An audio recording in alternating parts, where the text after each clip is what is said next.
আসসালামু আলাইকুম। অর্থের সময় মূল্যের আরো একটি গুরুত্বপূর্ণ ক্লাসে সকলকে স্বাগতম। আমরা এখন 17 নম্বর অঙ্কটি সমাধান করে দেখাবো। মিসেস আরিফা আক্তার তার সন্তানকে 5 বছর পর পর বলেছে, যেহেতু তাহলে ফিউচার ভ্যালু একটি কম্পিউটার ক্রয় করে দেওয়ার কথা ভাবছেন।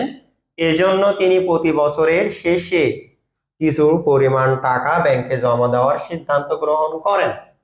ব্যাংক তাকে উক্ত জমার উপর 11.5% হারে সুদ প্রদান করবেন। ঘতে বলা হয় যে বছরের শুরুতে, এখানে কিন্তু শেষে দেওয়া আছে, কিন্তু কোশ্চেন এসেছে যে বছরের শুরুতে ব্যাংকে জমা করলে ফলাফল কি হবে। আমরা এর আগে কিন্তু শেষের অঙ্ক করেছি, এখন শুরুর অঙ্ক যখন করব তখন ফর্মুলা হবে ফিউচার ভ্যালু অ্যানুইটি, কিস্তি চলে আসতেছে। তাহলে ফর্মুলা কি, a divided by i 1 plus i to the power n minus 1। আর লাস্টে যেহেতু শুরুতে আছে এজন্য 1 প্লাস i বাড়তি গুণ হবে। তাহলে এখানে তোমাদের মনে আছে, এখানে ছিল 70,000 টাকা, এর মান নির্ণয় করব। i এর মান আমাদের 11.5 বলতে 0.115, এই মানকে 100 দিয়ে ভাগ করবা, দেখবা চলে এসছে।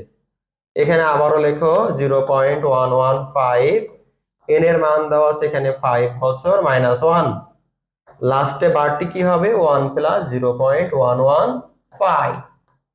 ওকে ফাইন, এই কোনাকানি গুণ করো, কত আসে লক্ষ্য করো, 70,000 গুণ 0.115, তাহলে হয় 8,050 টাকা। এটা যদি আমরা ক্যালকুলেশন করি 1.115 টু দি পাওয়ার কি আছে বলো তো, 5 মাইনাস 1। ওকে ফাইন, এটা যোগ করো 1.115। ওকে ফাইন, এখন এখানে আমরা 8,050 টাকা লিখব, আর এখানে দেখো পাওয়ার করব 1.115, পাওয়ার কত 5, তারপরে মাইনাস কত আছে 1। ওকে, এই মানটা আমরা ক্যালকুলেশন করলে আসে 0.7233, আর এখানে আছে 1.115। তাহলে এই দুটো এখন গুণ করো, 8,050। তাহলে আমরা যদি গুণ করি কত আছে এখানে বলো, 0.115। ওকে, তাহলে মান আসে, আমরা এই অংশটা লক্ষ্য করি 0.8665, এটা ভাগ করে দাও এখানে।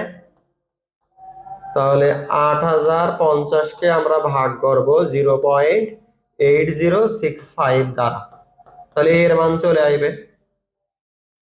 তাহলে এখন আমরা ভাগ করব, হ্যাঁ, 8,050কে ভাগ করব, তাহলে আসে আমাদের 9,981 টাকা, 9,981 টাকা করে যদি আমাদের শুরুতে দেওয়া হয়।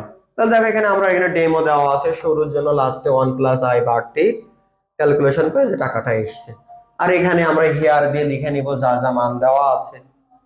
তা আশা করি সকলেই ক্লিয়ার হয়েছে কিভাবে এই টাইপের অঙ্ক সমাধান করবা। যদি সমস্যা হয় আমাকে জানাবা, ইনশাল্লাহ দেখা হবে আগামী কোনো ক্লাসে। আসসালামু আলাইকুম।